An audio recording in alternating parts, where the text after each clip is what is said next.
L'apprentissage, qui, vous le savez, est une priorité nationale, c'est aussi une priorité européenne. Vous allez maintenant rester éveillé avec Lila qui va arriver, qui vous emmène dans ses songes et qui vous transporte avec elle en Irlande. Lila.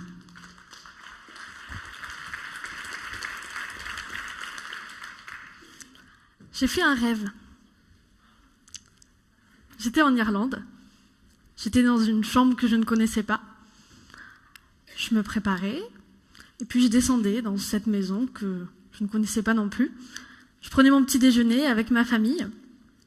Donc on parlait moitié français, moitié irlandais. On avait un petit peu du mal à se comprendre, mais le contact s'est établi facilement. Et puis c'était l'heure de partir. Comme si c'était ma vie en fait. Je prenais le tramway, j'avais l'air de connaître bien le chemin. Et puis j'arrivais en plein cœur de Dublin, cette ville que je découvrais et que je trouvais d'ailleurs magnifique. Et puis je montais dans un bus qui m'amenait jusqu'à mon lieu de travail. C'était un charity shop. J'entrais dans ce charity shop, je saluais mes collègues. Hello, how are you today? Et puis la journée de travail pouvait débuter. Alors des gens apportaient des vêtements, on les triait, on les mettait en rayon et puis on les vendait. Les fonds qui étaient récoltés étaient versés à des associations humanitaires, comme par exemple la lutte contre le cancer.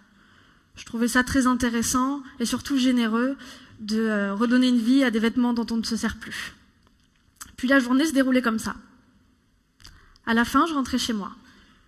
Un soir, avec mes collègues, on avait envie de passer tous un moment ensemble, donc on a décidé d'aller en plein Dublin dans un restaurant irlandais. C'était très sympa, on a passé un très bon moment. Et puis le temps est passé rapidement, et la nuit est tombée. C'était l'heure de rentrer. J'avais un petit peu peur de prendre le tramway, donc j'ai décidé de prendre un taxi. Le taxi est venu me chercher, je lui ai indiqué ma destination avec un petit peu de difficulté. Puis on est arrivé, il m'a déposé. Et je me suis retrouvée au milieu de nulle part, en pleine campagne. Impossible de savoir où j'étais. Oh my God, je suis vraiment perdue. Et puis tout à coup, je me suis brusquement réveillée. Je me suis rendu compte que ce n'était pas un rêve. J'étais bel et bien en Irlande. Et puis tout est devenu clair. Je me suis souvenu que dans le cadre de mon bac professionnel et d'un projet Leonardo, j'avais été sélectionnée par l'ICFA de Bordeaux et par Erasmus+, pour partir en échange professionnel pendant 3 semaines. Tout ce que j'ai appris pendant ce voyage m'a fait vraiment mûrir. Et puis ça a été d'ailleurs très salvateur pour moi, pour être embauchée chez Orange, qui est mon employeur actuel. Alors à tous ceux qui ont envie de partir, mais qui n'osent pas, je vous encourage à le faire. Parce qu'une telle expérience, c'est une ouverture aux autres, au monde et à soi-même. Grâce à Erasmus+, au-delà d'un voyage en Irlande, j'ai fait un réel voyage, une réelle découverte intérieure. Bonjour, je m'appelle Nalia, j'ai 21 ans et je suis ukrainienne. Comme vous le savez, mon pays traverse une période critique et je suis vraiment heureuse d'être là. Aujourd'hui, je suis venue pour vous parler de mon expérience. J'ai toujours aimé la littérature. Depuis toute petite, j'adore lire. C'est pourquoi, après ma licence, j'ai décidé de poursuivre mes études en master et de me spécialiser en littérature. J'ai appris qu'il y avait un concours pour participer au programme Erasmus+. J'ai tenté ma chance et j'ai réussi. J'étudie à l'Université nationale linguistique de Kiev, en faculté de philologie romane. On étudie la langue dans toutes ses dimensions, et c'est cela qui nous aide à percevoir le charme et la profondeur d'une société. J'ai choisi d'apprendre la langue française par hasard, mais au fur et à mesure du temps qui passe, je découvre l'histoire, la culture et la richesse linguistique, et je réalise que cela me passionne de plus en plus, car je peux aller au cœur des gens et comprendre leur façon de penser et de vivre. Aujourd'hui, je poursuis mes études en Master 1 littérature antique française et comparée à l'Université de Picardie-Jules Verne. Et je rédige mon mémoire de recherche sur les adaptations cinématographiques de 20 milieux sur la mer de Jules Verne. Il ne faut pas se faire d'illusions. Le manque de financement et de support en Ukraine rend les études difficiles. Mais depuis que je suis à l'université de Picardie-Jules Verne, je réalise que toutes les études que j'ai poursuivies en Ukraine m'ont donné une base théorique très solide et maintenant je suis au même niveau que les étudiants français. Tout comme les jeunes Ukrainiens qui bénéficient de ce programme de mobilité d'enseignement, je suis fière de montrer que nous sommes compétents et plus adaptables. L'écriture de mon mémoire ici, en France, me procure un vrai plaisir car elle est facilitée par l'accès à tous les supports dont j'ai besoin. Les œuvres, les illustrations, les ressources du web. Je rencontre les professeurs, les enseignants qui sont passionnés par leur métier et toujours ouverts au dialogue. Je mesure toute ma chance de pouvoir étudier dans ces conditions. Parallèlement, cette expérience n'est pas seulement un rêve qui se réalise. J'ai dû me confronter à la réalité et aux difficultés administratives, au fait d'être trop éloignée de ma famille et de devoir assumer ma vie toute seule. J'ai dû surmonter ma timidité afin de tisser des liens, mais heureusement, aujourd'hui, je me sens intégrée grâce à tous ceux qui m'ont accepté et soutenue. Les échanges Erasmus+ représentent une véritable opportunité pour les Ukrainiens qui souhaitent poursuivre leurs études à l'étranger. Nous nous sommes battus pour obtenir le droit de faire partie de l'Union européenne. En 2013, avec tous les étudiants, nous nous sommes regroupés sur la place de l'Indépendance à Kiev pour montrer au gouvernement notre désir de faire partie de l'Union européenne. Plusieurs d'entre nous ont été tués. Il y a de très jeunes étudiants qui ont donné leur vie pour que ce monde change. Pour cela, nous ne nous décourageons pas. Moi, je ne me décourage pas. Je garde l'espoir d'un jour meilleur et j'agis dans ce sens. Je poursuis mes rêves, mes études et mes recherches. Je suis persuadée que chacun d'entre nous peut changer le monde s'il se bat pour faire ce qu'il aime. Sylvie Guillaume, Pierre Moscovici, ce n'est pas du tout le protocole, mais en tant que représentant justement des institutions européennes, quand on entend ce que vient de dire Nalia, est-ce qu'on ne se dit pas que finalement, il y a, pour l'instant, les pays qui appartiennent à l'Union européenne ne se rendent pas compte de la pépite qu'ils ont entre les mains? Je ne sais pas si les pays ne s'en rendent pas compte, mais les individus s'en rendent compte, les Européens s'en rendent compte. Ce qui a été dit est absolument parfait parce que c'est l'émotion même de l'Europe, c'est le sens de nos valeurs, c'est le sens de ce que nous voulons partager avec tous ceux qui nous entourent. Et vous avez eu raison de dire combien l'Ukraine était attachée effectivement à ces valeurs et avait montré, avait témoigné de son intérêt à être inclus dans ce dispositif plus large. Donc oui, si les États quelquefois sont un peu réticents à voir l'autre, à l'altérité dans d'autres domaines que nous avons évoqués tout à l'heure. Je crois que tous ceux qui ont fait partie de ce mélange, tous ceux qui ont fait partie de cet enthousiasme collectif sont en situation de le transmettre et de le faire valoir au fur et à mesure des générations. Donc moi, je suis plutôt à la fois extrêmement émue d'entendre votre témoignage, émue de ce qui s'est passé tout à l'heure dans les autres témoignages, et puis aussi, je trouve que ça nous encourage, ça nous motive, ça fait en sorte qu'on ne parle pas seulement de durée, d'argent et puis d'adéquation, mais aussi qu'on donne un sens supplémentaire, ce supplément d'âme à Erasmus+ et à l'Europe. Pierre Moscovici, un petit peu la même question avant de parler des projets, avant de parler de l'avenir, sur cet idéal européen, sur ce qu'il représente aujourd'hui et sur la façon dont il est perçu. Je pense que ce témoignage extrêmement émouvant et tout à fait ému aussi nous incite un peu à relire notre histoire passée. On est dans un moment où un certain nombre de gens, des responsables politiques aussi, aiment à dire que l'élargissement était une mauvaise chose, l'élargissement aux pays d'Europe centrale et orientale, veulent arrêter toute ouverture de l'Europe. Et je pense que c'est une double faute, en vérité. J'étais ministre des Affaires européennes avant toi, Harlem, dans les années 90, au moment où on a commencé les négociations. Il se trouve que mon père était d'origine roumaine, que ma mère était d'origine polonaise, J'ai toujours pensé que quand on était à Prague ou à Budapest ou même à Varsovie, on était européens, pleinement européens. Et ces jeunes Ukrainiens se sentent européens, sont attirés par l'Europe. Et l'Europe, c'est forcément une société ouverte.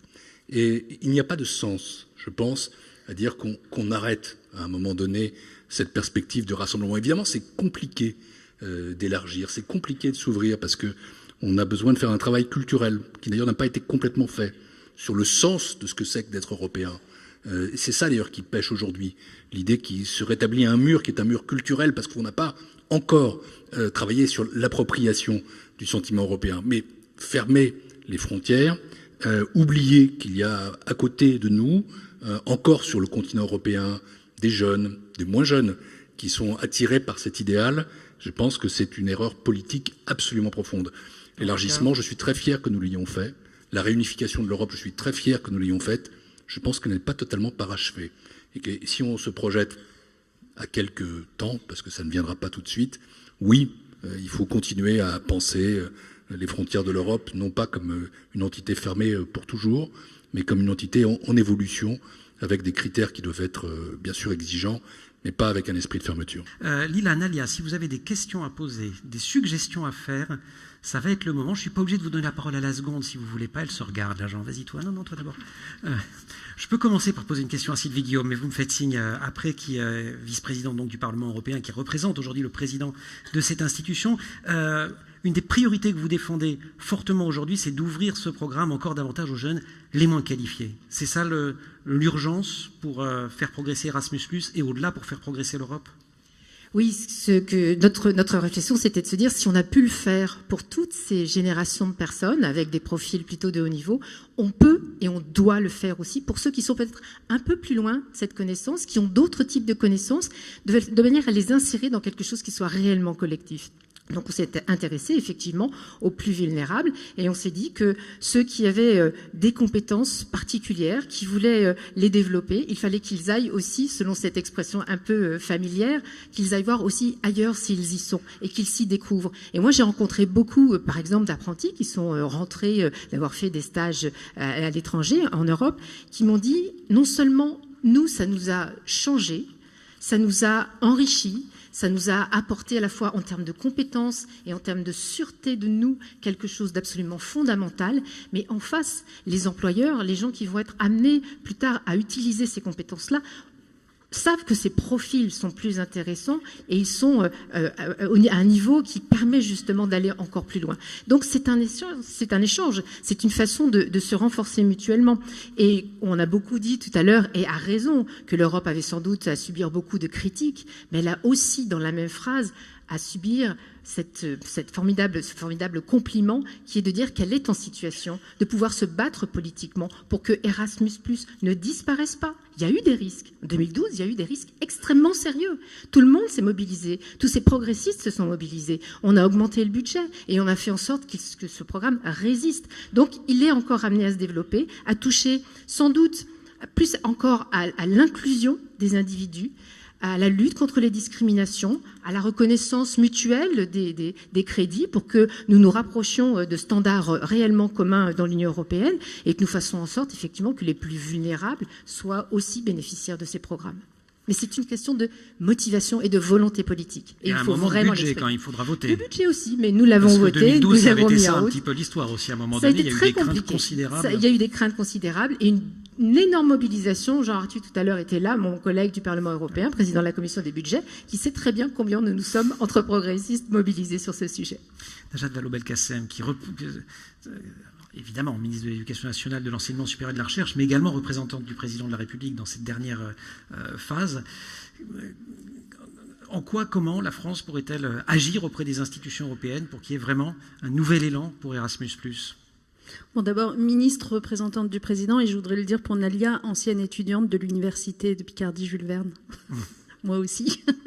Non, plus sérieusement, comment est-ce que la France peut agir? Mais comme elle l'a fait, parce que ce que Sylvie Guillaume vient de rappeler est important. En effet, il y a eu de vraies menaces qui ont pesé sur ce programme, et c'est parce que, notamment la France, mais elle saurait le dire mieux que moi, s'est beaucoup mobilisée qu'on a fini en 2014 par avoir un programme qui a vu son budget augmenter de 40%. Donc, Aujourd'hui, moi, j'ai plutôt une question à poser à Sylvie, parce que je sais qu'il est question de rajouter 200 millions d'euros supplémentaires sur la deuxième phase de Erasmus+, Ça va parler là. 2014-2020. Je ne sais pas si c'est validé, en cours de validation. Je sais que les parlementaires progressistes européens soutiennent beaucoup cette démarche, mais qu'en est-il ?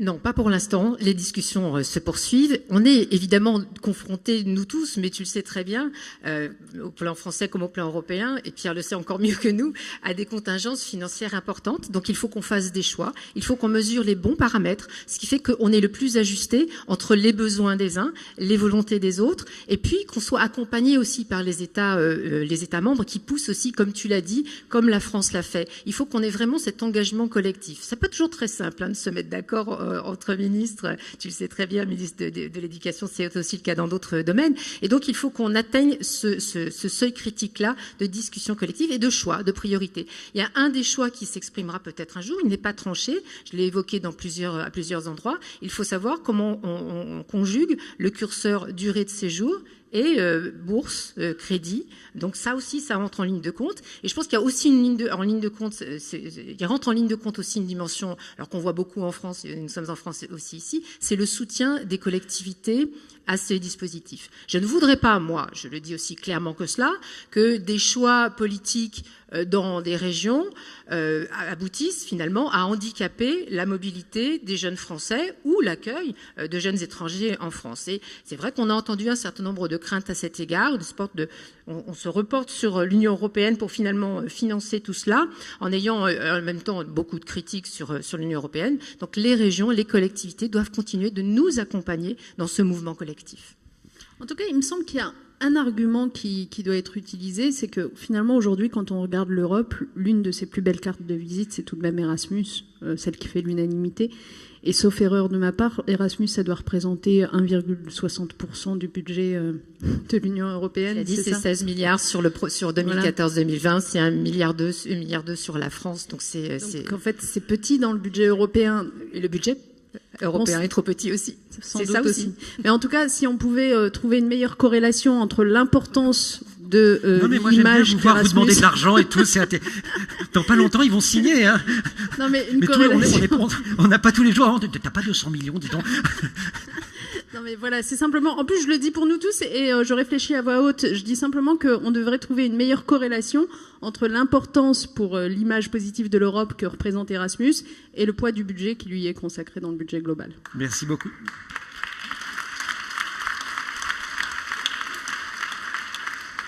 Ce que vous ne contesterez probablement pas, Harlem Désir, avec un zoom particulier sur la question des apprentis. Donc on en a un tout petit peu parlé, j'imagine que vous êtes heureux, alors évidemment de les avoir tous et toutes autour de vous, mais notamment Lila qui a abordé ce sujet-là. C'est vraiment vous, en tant que secrétaire d'État aux affaires européennes, vous dites là il y a une priorité. Alors c'est peut-être concrètement comment? Est-ce qu'il faut plus d'apprentis? Est-ce qu'il faut des apprentis qui partent plus longtemps, des apprentis qui ont plus d'argent? On vient de demander, Najat Vallaud-Belkacem a donné 200 millions, vous pouvez y aller, Sylvie Guillaume est là. On a entendu Lila et Naïla, et toutes les deux ont été très émouvantes, et en même temps, on voyait bien qu'en plus de ce que ça pouvait leur apporter dans leur cursus universitaire ou de formation, c'était une expérience de citoyenneté que leur avait offert Erasmus. Découvrir l'Irlande, ça n'était pas qu'un rêve, finalement c'était une réalité, et être capable de ne pas se perdre, même en irlandais ou en anglais, je ne sais pas, avec un chauffeur de taxi, découvrir la France ou d'autres pays européens quand on a une jeune ukrainienne et avoir une ouverture sur la culture, sur la langue, sur la civilisation, sur les sociétés des autres pays. Et Erasmus est un formidable succès. On s'est tous battus pour que le projet soit doté d'un budget plus important. Ça a été difficile, mais le Parlement européen l'a fait, les États membres ont suivi, c'est effectivement 40% de plus. Mais on a cité les chiffres en même temps, même si c'est bien et il faut s'en réjouir et il faut dire que là l'Europe montre qu'elle est capable d'avancer. Environ 15 milliards d'euros, un petit peu plus, sur les années 2014-2020. Mais c'est sur un total du budget de l'Union européenne qui est quand même de 1000 milliards d'euros. Donc on peut quand même se poser la question de savoir si quand quelque chose est à ce point une réussite en Europe, est une fabrique de citoyenneté, une sorte d'arme de citoyenneté massive européenne, ce programme Erasmus, est-ce qu'on ne devrait pas encore faire en sorte que d'autres jeunes puissent en bénéficier? C'est formidable que les étudiants, la plupart sont des étudiants, de ceux qui ont bénéficié des mobilités Erasmus. Mais maintenant, il commence à y avoir des jeunes qui sont dans des lycées professionnels, certains qui sont dans des centres d'apprentissage, mais beaucoup trop peu. En France, il y a à peu près 600 000 étudiants qui ont pu bénéficier du programme Erasmus et moins de 150 000 jeunes en formation professionnelle. Or, moi, je suis convaincu que pour un jeune en formation professionnelle, c'est tout aussi nécessaire et ça sera une expérience tout aussi réussie. Donc, on s'est demandé comment est-ce qu'on pouvait faire pour essayer d'avancer. On a lancé des expériences pilotes. Il y en a qui sont soutenues par le Parlement européen. Il y en a une qu'on a lancée avec Myriam, qui en a parlé, je crois, tout à l'heure avec Myriam El Khomri, avec Najat Vallaud-Belkacem et l'agence Erasmus et le soutien de l'OFAGE aussi, avec une quinzaine d'entreprises françaises et allemandes. Il y a aussi des entreprises présentes en Espagne qui ont des apprentis. Et on s'est dit, pourquoi est-ce que ces jeunes qui passent 2 ans, 3 ans en apprentissage, qui font des périodes d'alternance dans ces entreprises, pourquoi ils ne feraient pas une partie de cette formation dans un autre pays, et en particulier en Allemagne, parce que les entreprises étaient présentes des deux côtés. Et ça commence, on est en train de l'expérimenter, mais on constate en même temps à quel point c'est compliqué, c'est difficile, parce que les systèmes d'alternance ne suivent pas les mêmes rythmes, parce qu'il n'y a pas la même reconnaissance des qualifications que pour l'université, où on a le système LMD, donc tout le monde reconnaît le même degré de qualification à un étudiant qui a fait 3 ans ou qui a fait 5 ans d'études, alors que c'est pas le cas pour quelqu'un qui fait un apprentissage en mécanique, en électricité, dans l'hôtellerie. Et pourtant, c'est tout aussi facile à reconnaître. Et c'est absolument certain que pour ces jeunes, c'est un plus en termes de qualification, en termes d'employabilité, et que c'est une découverte d'un autre pays européen qui leur est tout aussi nécessaire qu'à n'importe quel autre jeune qui, lui, suit des études dans l'enseignement supérieur. Donc, ce qui a été possible pour les étudiants, notre projet, c'est que demain, ce soit possible et généralisé pour les jeunes apprentis. Alors, je vais la faire pour vous.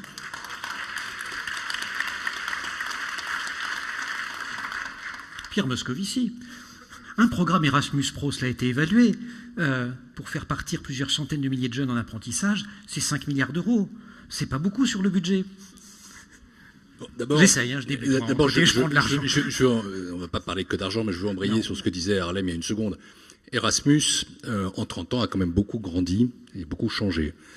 Il y a 1 million de jeunes Français au cours de ces 30 dernières années qui sont partis en Erasmus. Mais maintenant, si ça s'appelle Erasmus, c'est parce que c'est plus, c'est autre chose. C'est-à-dire qu'il y a en effet des jeunes étudiants, il y a aussi des apprentis, il y a aussi des jeunes, des enseignants, des formateurs, des éducateurs. Et il y a une accélération considérable du programme, puisque en effet le budget a été augmenté de 40%, et puisque depuis 2014, on a eu déjà 2 millions de jeunes qui sont partis en Erasmus+, dont 200 000 Français. Donc ça croît, ça se développe et ça s'ouvre. Et c'est très bien d'avoir eu le témoignage de Lila, parce que ça ne doit pas être réservé, encore une fois, à des jeunes qui sont dans l'enseignement supérieur classique. Et en effet, je pense que la troisième génération d'Erasmus, Erasmus+, ça doit être un Erasmus Pro. Alors, c'est probablement pas pour ces perspectives budgétaire et financière là, celle de 2014-2020, mais on va commencer à travailler sur celle d'après, puisque vous savez que le budget de l'Union européenne, c'est un budget avec une programmation pluriannuelle de 7 ans, et je pense en effet qu'il est important maintenant de réorienter le budget de l'Union européenne vers, non pas le passé, mais vers le futur. Quand vous regardez la structure du budget aujourd'hui, il y a encore 40% qui sont consacrés à l'agriculture. Il y a 40% qui sont sur des fonds structurels, dont parfois on pourrait améliorer l'efficacité. Il y a beaucoup trop peu qui est consacré au capital humain, à la mobilité, à la jeunesse.